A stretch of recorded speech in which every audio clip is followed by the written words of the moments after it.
Savvy Business Radio, drawing out the best from our guests with our host, Christina Nichman.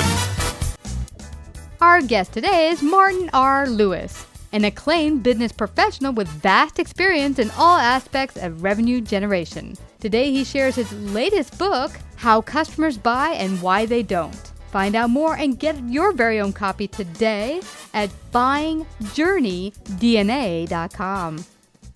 Hi, Martyn. Welcome to Savvy Business Radio. How are you today? I'm good, Christina. It's a pleasure to be here. Oh, you betcha. It's a pleasure to have you here today talking about one of the subjects that we get asked about the most, and that is sales, wealth, and money. Without sales, you don't have wealth or money, and you don't have really a business. But you are a sales expert, and you're going to share your expertise in that field, as well as your wonderful book, How Customers Buy and Why They Don't. Something that's very important. A lot of businesses are not understanding sometimes, why are my customers not buying the way they maybe had in the past? But you're going to share your expertise in that. Share with the audience, before we head on over there to your wonderful expertise, what even brought you to the world of sales? I was intrigued by business. My background was in computing, and at a very early age, we're talking about some 40 years ago, I got involved in business and realized that, yes, it's all about the customer, and moved into sales. So I was a frontline sales guy in 1981, and it's then just continued to fascinate me. I've had my own company for the last 22 years, which means I've been able to work with a whole host of companies that are trying to manage a business and trying to create a customer. Yeah. And what have you found is one of the big kind of myths or downfalls of businesses? Is it that they don't know their clients? They don't have a good handle on sales? What is it? It's a really interesting thing, and it took me years to get it. It's all about, of course, how customers buy. It's not about how you sell. It's about how customers buy. Customers buy differently today, but I very rarely meet an entrepreneur or business owner that doesn't understand why somebody would buy their product. And they are passionate about their product, and they clearly know why somebody should. And you hear that expression often. People say, only a fool wouldn't buy this. And then they go out and find lots of fools. So what really intrigued me, and what I think it's really all about, is how you move from the why somebody buys to the how and the why they may not. Yeah. And I think that's one thing that you have to get a good handle on as a business owner. Why might not they be buying from you? What's going on with your business, or maybe the way you're dealing with your customers that's causing them not to buy? What have you found is some of the big misconceptions with sales in particular? Well, when you're selling a product, you just see that product and you see the benefit it will bring your customer. So it's rather like, I'm offering you the ability to get $20 for just $8. I'm offering you the ability to open up new markets if you just do this. I'm offering you the ability to do something faster, cheaper, better if you just buy my product. And that's where things start to go wrong, because you're focused just on your product and what value it's going to deliver to the customer. The customer lives in a far more complex world. They have these kinds of offers every day. So although it seems totally illogical that you're bringing them value, you truly are bringing them a way to save money, do something faster, better, quicker. You truly are. And they believe it. They totally believe that your product is going to be a benefit to them. But they've got many other things to do and many other choices. And if you widen the lens to look at the question of why don't they, when you widen the lens, perhaps if they buy your offering, they've got to go and then stop doing business with somebody else. Maybe they don't want to do that. Maybe they've got to go and train people. Maybe they've got to change something that they do. Maybe they've got to go and buy something else. But if you're selling your product, you just see that, buy my product. The customer doesn't see it that way. The customer goes, well, I could buy your product, but then I'm going to have to do this, and I'm going to have to change that, and it means this, and it means that. And plus, incidentally, I've got no time because I was so busy buying things yesterday that I haven't caught up with that yet. So there's so many reasons that customers don't buy. And in fact, we're finding it today more important to understand that and market to the reasons customers may not buy than the reasons customers do buy.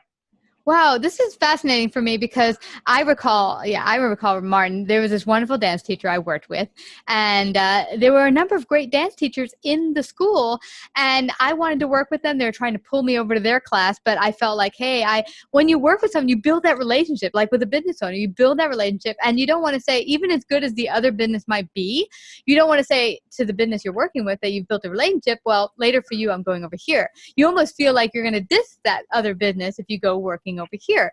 So, and as you said, there's more than just, I work with this business, I have a relationship. Sometimes it's scheduling. For me, also, the teacher I worked with, who was phenomenal, it fit best in my schedule as well. So there's a number of factors, and I think from my perspective, it's about businesses just not taking it personally, but just getting in the handle of what their customers most need and want and where they're at. Exactly right. Exactly. It's really understanding your customer and what do they do. We call it the buying journey, the end-to-end buying journey. What are you asking them to do from the first moment they become aware of an opportunity or your product, right the way through to not when they buy it, but through to when they use it. So the big milestone for them is not buying the product. The big milestone for us selling it is when we sell it. Customers don't see that it's a big milestone. Customers don't buy something to buy it. They buy it to use it. And so you've got to understand that entire buying journey and what customers are going to do. And the good news is, for a particular market buying a particular product, they're going to behave in remarkably similar ways. So customer A, customer B, customer C, they're going to have the same concerns. They're going to get hung up on the same things. So if you can really understand that buying journey and what you're asking a customer to do, you can then start to manage the entire buying journey. Wow. And Martyn, this brings to mind another important topic or area, which is I've heard clients, I'm a consultant, I walked into businesses and clients will say to me, hey, when I was on the beginning of my journey with this company, they were treating me like a king. They were whining and dining me. And then they got me to sign on the dotted line, like, who are you? They never call me back. I have to wait several days. It's like, I think sometimes businesses forget the relationship doesn't end when you get the signature on the dotted line. It's so true. So a lot of the work we do and how we came over all this research and started down this road is we started talking to our clients' customers, because we saw our clients going out there with good products and good salespeople, good marketing, may not be the best, but good enough. And customers weren't buying. So we thought, we finally realized, why not talk to the customers? Because we're a third party, we're a market research company. So why not use that position to actually talk to our clients' customers? So we started to talk to them about how they bought. We didn't ask them about how would you rank the product or whatever. We said, so how are you buying? What's going on? Who's involved? What are you doing? What are you thinking? And that's when things really started to crack for us. And you're exactly right. One of the huge disconnects is if you're selling, the big milestone is getting the order. When we talk to the customers, like I said, it's hardly a milestone. They sometimes, as they talk about their buying journey, they sometimes don't even talk about actually buying something. They talk about how they selected it, what they did to prepare for it, then how they started to use it. And you're absolutely right. There's this huge mismatch because often the salesperson and the selling organization are focused on the day they get the order. The customer is not. The customer is focused on how do they utilize this and then the ongoing use of that. So you're absolutely right. And that instance that you related there, they're not alone. And people forget that perhaps one of the most important things, especially in today's world where people are so networked, is that ongoing relationship to make sure your customer is delighted with whatever it is. It's getting the benefit from it. Yeah. It's so true. I've gone into businesses where I've heard the clients say they feel endless frustration because they don't know how to get their, use their product in the way that they purchase it. Now, how do you get businesses to understand, okay, here's the perception you think you have. You think you've been selling your pants off and you're phenomenal, but how do you get them to connect and know where their clients are so they can meet them where they are and give them the best service? Well, we discovered that when you start talking to our clients' customers, when we start talking to them, and we collect a picture and we go back to our clients and say, this is what customers are doing. This is how they go through their buying journey. This is what's happening. And maybe they're really frustrated. They're really frustrated because they can't train people to use this possibly, or it takes far more to train people, whatever it is. When we present that kind of data to our client, often we hear, well, that's crazy. It only takes 10 minutes to train people on this. And you go, well, maybe it only takes you 10 minutes to train, but you have a disconnect. And sometimes we have to really hit them hard with the data to say, no, we talked to 64 of your customers and we can tell you for sure, this is where they're getting hung up and why. So we try and ground everything in the voice of the customer. We try and make that research really robust so we know what is really going on. Why are they getting hung up in that? And then use that to essentially try and open the eyes of the organization. It's like, this is what's going on. Yeah. And then once their eyes are open, they go, and it's really odd because up to that moment, they're going, oh no, that's great. Then they suddenly go, well, this explains a lot. Yes, now we know why people are not happy. Exactly. And you mentioned something very important there. I just a couple of weeks ago, I heard a customer telling someone that they had problems using their particular product. And of course, they said just the same thing you did. Well, it's easy to, you just click the little app and bam, you're off and running. And I was like, yeah, because you built it. You understand it. You know how to use it. It's like anything. Everything's simple when you know how to use it. Until you know you've got nothing else to do. Exactly. That's your world. Yeah. That's right. But for them, they have a lot of different things going on, and your app or your thing that they use for their business is only one piece of their business. And so I had suggested to them that they go out there and train their staff, because also they had a big staff turnaround. So they claimed that when we first set them up with the app, we had given them the full training 5 years ago. So they already got their training. I said, well, that was then. Now this is today, and they don't get how your app works. And if you want them to keep purchasing it and paying you the monthly subscription, I suggest you set up a training time. But why is there sometimes a disconnect between businesses wanting to hear the cold, hard facts of what their customers have to say? I think a lot of it comes down to their passion for the product. And we were just talking about it. They understand their product so well, they've got nothing else to do. And they can clearly see that they're offering, whatever it is, they can clearly see how it's beautiful in their eyes. It's their baby. It's their baby, yeah. And often they're not wrong. It's really, we've only come across one or two companies that have a bad product. So in most cases, it's a good product, but you are blinded by your passion. You're blinded by it. That's the disconnect. You're not really in the role of your customer and their world, which is really very, very different. Now, tell me now, as businesses grow, things don't always stay the same. As I've talked to some businesses, what they were offering in the beginning begins to expand and grow. And then so does their customers. And so where do you begin? Now, we're talking about customers that are already presently your customers, holding on to them, keeping them happy. How do you begin to find customers that you can greatly help today who aren't even part of your base? Well, first of all, let's just, the key to this is focus. Okay. The key to this is focusing on a particular market and really understanding how that market buys. And you can get lucky because you can get a new customer over here and a new customer over there, but they may not represent a real market. So it comes back to really understanding how people buy, what they're looking for. And let's make an example here. So let's just say, I'll use a favorite example of mine, buying cars. So you are BMW and you're selling cars. And you notice that people come into your showroom and they go, these cars are kind of expensive. I can go down the road to let's say the Chevy dealer or whatever. I can get a car that is going to take me the same speed. And in fact, it's going to be cheaper insurance. And so, and it's going to be cheaper to operate. So why would I buy a BMW? Well, you can't suddenly say, wow, we need a car. BMW needs a car that's cheaper. And no, that's not their brand. That's not their focus. It's not their target market. So you got to be very careful how you select markets. And of course, if we extend that metaphor, BMW have moved into the electric market with electric cars now, but they've done it true to their brand. They've done it keeping their brand promise intact. So they found a new market, electric cars, but it's an extension of their existing market. It's not eroding their brand, and they're going into that market in I think, a very deliberate way. It's interesting because when you mentioned BMW, I feel that the people that do buy that car or feel attracted to that car is not because it's the cheapest, but because of the quality behind the name.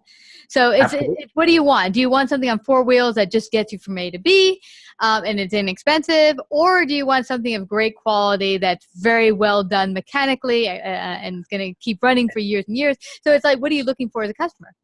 And there's no wrong and there's no right. So I happened to buy 3 BMWs in a row. My wife bought 5 Hondas in a row. Wow.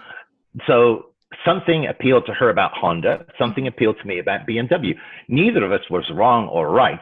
Now, she loves Hondas because she believes, and I think she's right, high resale value, low maintenance cost. And she's had a terrific experience with Hondas. I wouldn't say that those are attributes of BMW. I like the way the doors clunk. I like the feel of the drive. That's important to me. It's not important to my wife. So this is a really, really key point in the work that we do, is to find the market and not getting caught up trying to get everybody to buy your product. I like that you mentioned that. A number of years ago, we had someone come on. He was quite concerned. He was entering into a market where he was going to help a particular group of people dealing with an issue. I think it was epilepsy. And he said, but I'm concerned because it's only 1% of the market. I was like, 1% of the world's market is a lot of people, actually. Yes, there it is. And I've seen companies really go into spiral dives, trying to jump into markets or extend the markets where it's not the same market. It's a different market, and you've got to have the focus and let it go. In fact, the work we do, we actually work with our customers talking about, well, if somebody approaches you from this different market, what are you going to do? Are you going to try and service that need, or what? Are you going to pass it over to somebody else? What are you going to do? And that focus. Yeah. And I think, honestly, and I did that last year. No, it was actually a couple of years ago. Someone came to me and wanted to do a fashion show, and they wanted to come on the Savvy Business Radio and promote their upcoming launch on Fashion Week. And I thought, that's great. But the event we were going to do was really not fashion related. It was more business oriented, corporate. And so I forwarded her off to someone else in another event, because I said that event would match what you have to offer right now, right here, more. Because, you know, if I had her come to our event and everyone's like, we don't care about clothes, then I would not only be hurting her brand, I'd be hurting my brand, because everyone that came would be like, we don't care about those clothes. It's not our thing. As tempting as it may look, absolutely. So you've got to look very carefully at who is your market. And yes, sure, if you're going to extend, how can you extend your market? And we'll go back to cars again. Toyota decided they were going to get into the luxury market. They didn't. They created Lexus. I like Lexus. So they created separate company, a separate experience. So they went after a different market, but they went after it with a totally different brand, a totally different organization. Because if you got the service at Toyota that you get at Lexus, they'd be out of business really quick. Yeah. And I like that you mentioned the car aspect, because the car that I'm most attracted to, living in Brooklyn, New York, we had a van, we had an SUV, and it would take us hours of going in circles looking for parking, wasting gas. And every time I would go past this teeny spot at the end of each corner, because there would be a spot left, I'd be like, oh my God, smart car parking right here, smart car parking. And then finally I said to my husband, we need to get a smart car. And it's been we're 2 people. We usually don't drive with more people. It's been the best investment, I call investment because it saves my time, that we've ever made. And it's purely because it saves our time and money, and it makes our life so much easier. So it depends on what your needs are. Those are your buying criteria. Yeah. Absolutely. Yeah. So now, say you're a new business and you offer this wonderful service. Do you think it's just the most phenomenal service ever? How do you get a handle on who your market should be? How do you even begin that process? Start by looking at, again, I think the buying journey. So look at where would the people be that have a desire for your product, right? Cool. Where would they be? Then you've got to look at, why would they even consider your product? What would then happen? What are they going to go through? What are they going to engage in? Where are they going to go and find information? Who are they going to talk to? And then, of course, that's the how they're going to buy, and then the why they don't. Because I'll bet you know why they should buy. Don't worry about that one. Worry about how they're going to buy, and then why they would not. So what would stop them from buying this great offering that you've got? Now, would maybe that not buying come from the fact that you're offering something that so many other people are offering for a similar price?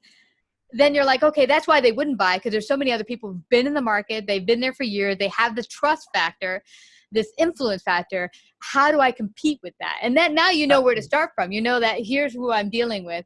How do I begin to build that trust factor so that they will take me seriously as a new business? Or change the experience. Look at what Starbucks did for coffee buyers. Starbucks didn't go out with a better coffee or a cheaper coffee. Starbucks went out with a very different experience for the coffee buyer. Yeah, here. It's interesting. I think, I don't recall if I remember the story, that the person who started Starbucks had noticed the wonderful cafe experience in Italy, how people sit there with a wonderful cup of coffee, enjoy the experience, and sit there and just relish in a cup of coffee, where Americans were like, get the dough and keep running. But now they created the experience of, they all know your name, you sit down, you chat with your friend and your buddies, and the cafe experience, it really has brought that to the Absolutely. Yeah. But it wasn't cheap, and it didn't come overnight. So if you're going to change how market buys, better be ready for investment and time. Good point. I think that's one thing people forget when they get started. How much capital do I need? Because I have a great idea, but it doesn't mean it's going to translate into immediate sales and immediate success. Actually, the catch is, it does translate into immediate sales, but only of what I call family and friends. So you have that initial success of family and friends and some outliers. So you have that initial success. You go, oh yeah, this person thinks it's wonderful and they bought this. And I've got 10 customers or however many it would be. And then you hit the wall. And that can be a really tough experience for people, because they think they're getting traction and they're not. They're selling to a tiny part of the market that is either friends or family, or has a very distinctive need, and it doesn't represent the main market. Wow, that's a great point. I recall, Martyn, when I first got started as a consultant, I hit up all the businesses I had worked with in the past very successfully as an employee, and built their numbers and did really well for them in the accounting area. So when I called them to say, here, I'm ready and available as a consultant, here's what I have to offer, at the beginning, I was getting a lot of feedback. So you're like, oh yeah, this business is, moving and grooving. But like you said, it was just the people I already had in my niche. Maybe I knew 100 people in total, but that's it.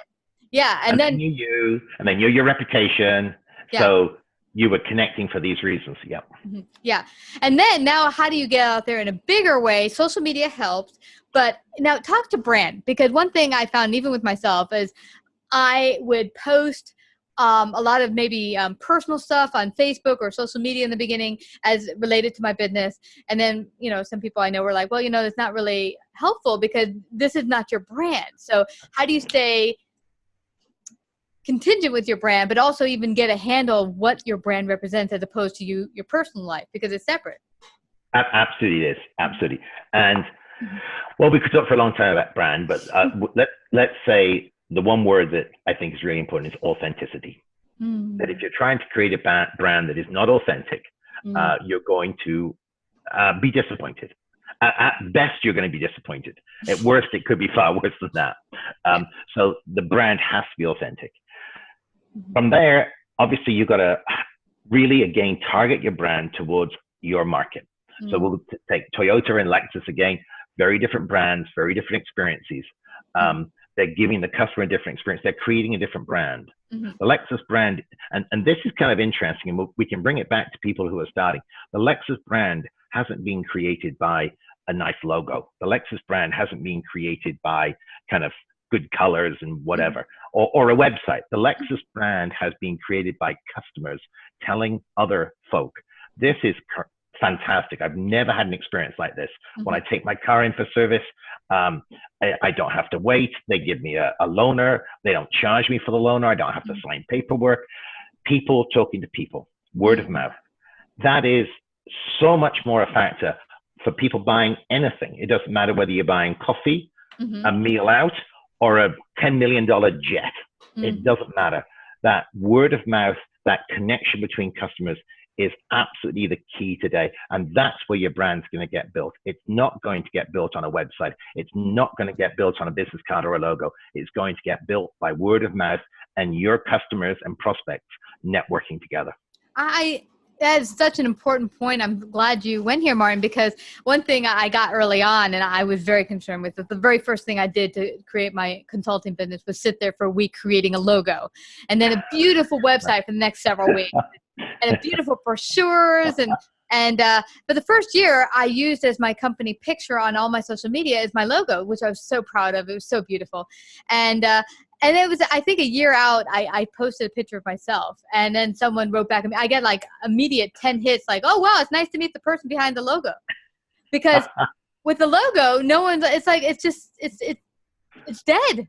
It wasn't real. But the minute I put a face to it and started talking about my day, and I started adding, business tip of the day, financial tip of the day, that really helped people. Oh, wow, you're a live person. You've got wisdom to offer. You're giving. That's when it made me, my company, real to people. Yeah, you were giving value to your customers and prospects when you said tip of the day. There it is. And then the real trick is then to get other people talking about you. Yeah. And again, it doesn't matter whether you're you're a restaurant selling meals, or if you're a company selling jets, or a company selling software. It doesn't matter. The real trick is getting your customers networking and talking to each other about you. Yeah. In some ways, they call it the buzz. But that kind of, in some ways, is superficial, but it's absolutely right. It is. It's completely right. And it's interesting because when you look at some of the top name brands, it's not the logo, as you said, that made them. It's the company that made the logo. It's because you've become so in love with the product or service of that company that when you now see the logo, it gives you that pull, like, oh, Starbucks, buy coffee. But it's not because the logo made you go buy the coffee. It was the other way around. Yeah. The logo is the stamp, and it represents something like the Golden Arches or whatever. So you now associate the brand with the logo. Yeah. So the logo didn't create the brand. Yeah, but I'm glad that we went here. For anyone getting started, don't knock yourself out trying to get the best darn logo or prettiest website.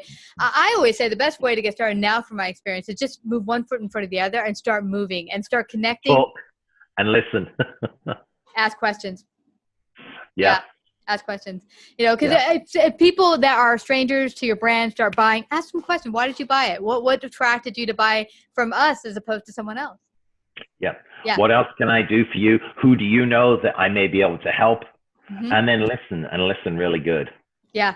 I think that's one point probably missing from a lot of businesses, is that listening part, that realizing that it's okay to listen to them, and they'll have a lot of great feedback. And you mentioned something else there really, really important.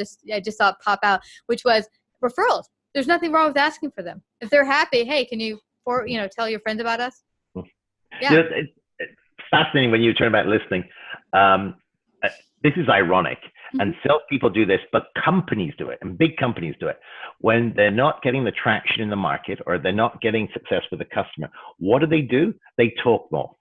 And I mean that literally and metaphorically. They talk more. Obviously, you're not buying because I haven't explained my product and its benefits to you well enough. And like I said, a salesperson, but I've seen billion-dollar companies do this. When they're not getting traction in the marketplace, they think we haven't positioned our marketplace, we haven't positioned our offering correctly, we haven't explained the benefits of it. So they do more talking. They do more communicating out to the market, when in actual fact, they should be doing the exact opposite and listening to why aren't people buying. Just recently I worked with a client as a consultant, and I was there at their offices, and a very angry client called in, and they were just like, well, why is she angry? She shouldn't be angry. Our services rock. And I said, well, not according to her, it's not rocking. And basically, it was her number one complaint was she didn't feel she was being heard. As I told you, the product or app wasn't really working in a way that her people could use it and be efficient. She's spending money every month on subscription services. And if she's not getting the benefit of it, then, I'm just throwing my money away.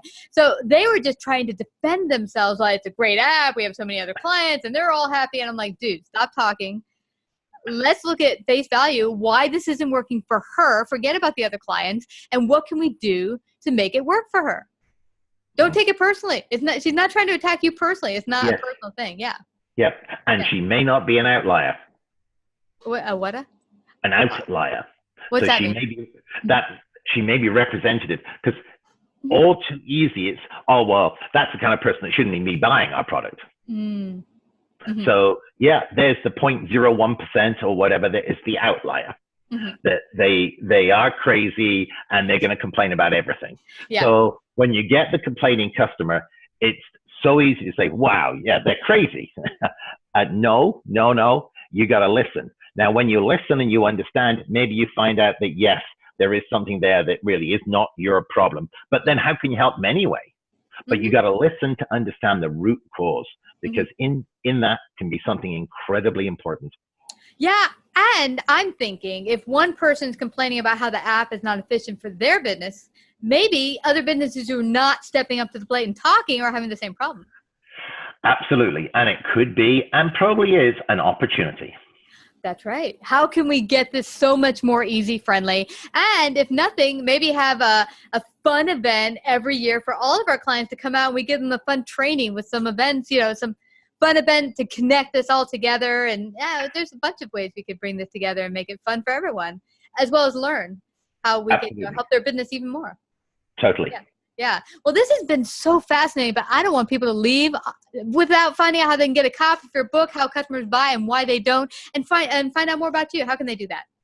They can go to www.buyingjourneydna.com. So that's buyingjourneydna.com. Here's the book. Don't you see it? How customers buy, why they don't. It's available on Amazon and all good places where you can buy books. But we have set up the website for the book. We've got blogs, articles, and various things on the website. So it's buyingjourneydna.com. Now, I'm curious. Why did you use the DNA molecule on the front of the book? I'm just curious. That evolved for us a number of years ago when we discovered that we could decode how customers buy. And that's really what it's all about. I've talked about this in our conversation, that markets buy in very similar ways, and you can decode it. So in the book, what we do is we offer the way to decode how customers are buying. And then you've got the DNA of that market. If you understand the DNA of the market, you then can say, how do I manage the entire buying journey? Now you've got something to work with, the recipe book. Exactly. To help them. And I think for any business, and we said it right at the start, the purpose of a business is to create a customer. So how do you create a customer? And it's no longer, I'm sorry to say it, but it's no longer getting out there, pitching your product and persuading people to buy it. You got to understand the buying journey DNA. I love that. That is so awesome. Well, everyone, please go get the book today to help your business and get in touch with your clients that much more. A wonderful relationship makes for many more years of success for both of you. And Martyn, I just have to thank you again for coming to Savvy Business Radio and sharing your great wisdom today. Thank you. Absolutely my pleasure. Thank you. Savvy Business Radio broadcasts worldwide via a large podcast network, celebrating business owners, entrepreneurs, influencers, and successful individuals. Find out about our paid sponsorship opportunities or how to become a guest. Call 732-474-7375 or email Christina@savvybusinessradio.com.